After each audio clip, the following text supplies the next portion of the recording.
Question number 2, एक tree है जो हवा की वजह से टूटकर, बीच से कहीं से टूटकर इस तरह से बेंड होकर गिर गया है। तो ये ग्रीन कलर का इसका टॉप, ट्री का टॉप ग्राउंड को टच कर रहा है। इस तरह से एक राइट एंगल ट्रायंगल बन रहा है। ये angle 90 degree.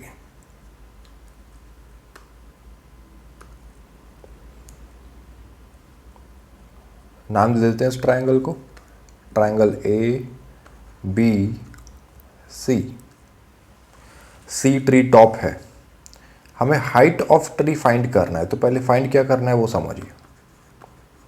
Height of tree, height of tree का मतलब क्या है कि पूरे ट्री का हाइट टूटने से पहले कितना बड़ा था ट्री। AB और AC ये दोनों मिलाकर पूरा ट्री बन रहा है ना।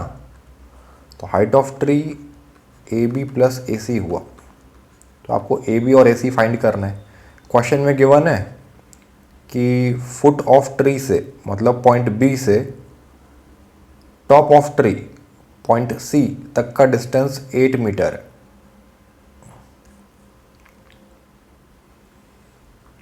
फिर ये भी दिया है कि ग्राउंड से ये टूटे हुए पार्ट ने एंगल बनाया है 30 डिग्री। तो किसी भी राइट एंगल ट्रायंगल में एक साइड पता है, एक एंगल पता है, तो बाकी हम ट्रायंगल के कोई भी पार्ट का मेजरमेंट बता सकते हैं ट्रिग्नोमेट्री यूज़ करके। जो बोला ध्यान से सुनो। एक साइड, एक एंगल अगर पता है तो बाकी कोई भी एंगल, कोई भी साइड बताया जा सकता है यूजिंग ट्रिग्नोमेट्री। तो हमें AB और AC फाइंड करना है। अब ABC ट्रायंगल में अगर आप ऑब्जर्व करो तो 30 डिग्री के रेस्पेक्ट में AB तो ऑपोजिट है, मतलब परपेंडिकुलर। तो अगर हमने यहाँ लिखा परपेंडिकुलर अपॉन BC, बेस हुआ 30 डिग्री के लिए, बेस, तो ये आएगा AB बाय BC। और आपको पता है परपेंडिकुलर बाय बेस क्या होता है, ये तो tan थीटा होता है। तो लिखा tan of 30 degree. AB find करना है, BC गिवन है 8 मीटर। tan 30 डिग्री कितना होता है याद कीजिए, tan 30 डिग्री का वैल्यू होता है 1/√3।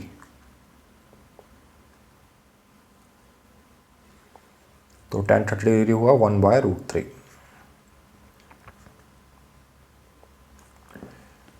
तो AB का वैल्यू यहाँ से आया,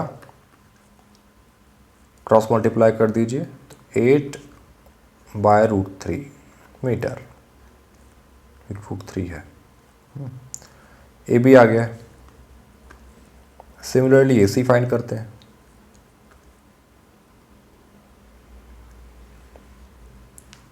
AC हाइपोटेन्यूस है और BC आपको पता है।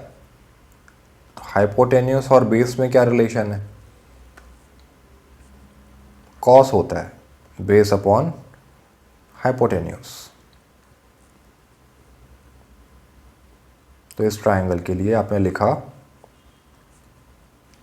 बेस अपॉन हाइपोटेन्यूस, यानी कि 30 डिग्री के रेस्पेक्ट में बेस है उसका एडजेसेंट साइड BC और हाइपोटेन्यूस AC। ये हुआ कॉस ऑफ 30 डिग्रीज। इसका मतलब BC 8 मीटर गिवन है, AC फाइंड करना है।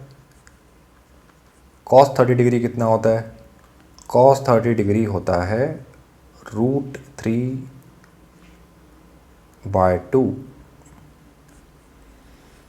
तो कॉस 30 डिग्री लिखा √3/2। इसका मतलब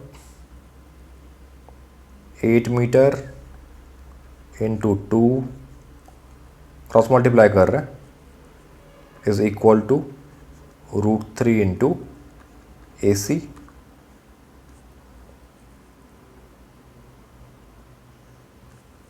इसका meaning 8 2 16 metre is equals to √3 into AC। √3 को भी क्रॉस मल्टीप्लाई करके नीचे ले आइए तो 16/√3। यहाँ से AC आया और ऊपर हमने फाइंड किया था AB। AB है 8/√3। हमें पूरा हाइट ऑफ ट्री फाइंड करना था, पूरी ट्री का हाइट फाइंड करना है, तो वो तो AB प्लस AC है।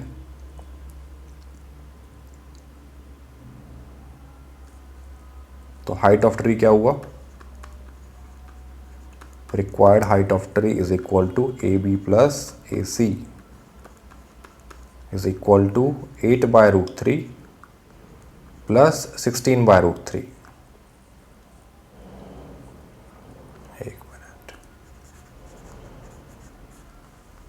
प्लस 16/√3।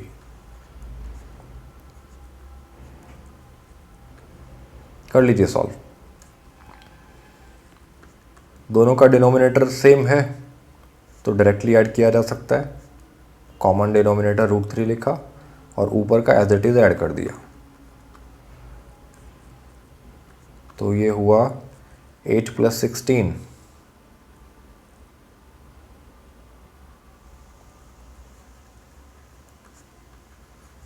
Metre, √24/√3 metre. हमने सारे यूनिट्स मीटर में ही लिए थे, तो ये फाइनल आंसर आया।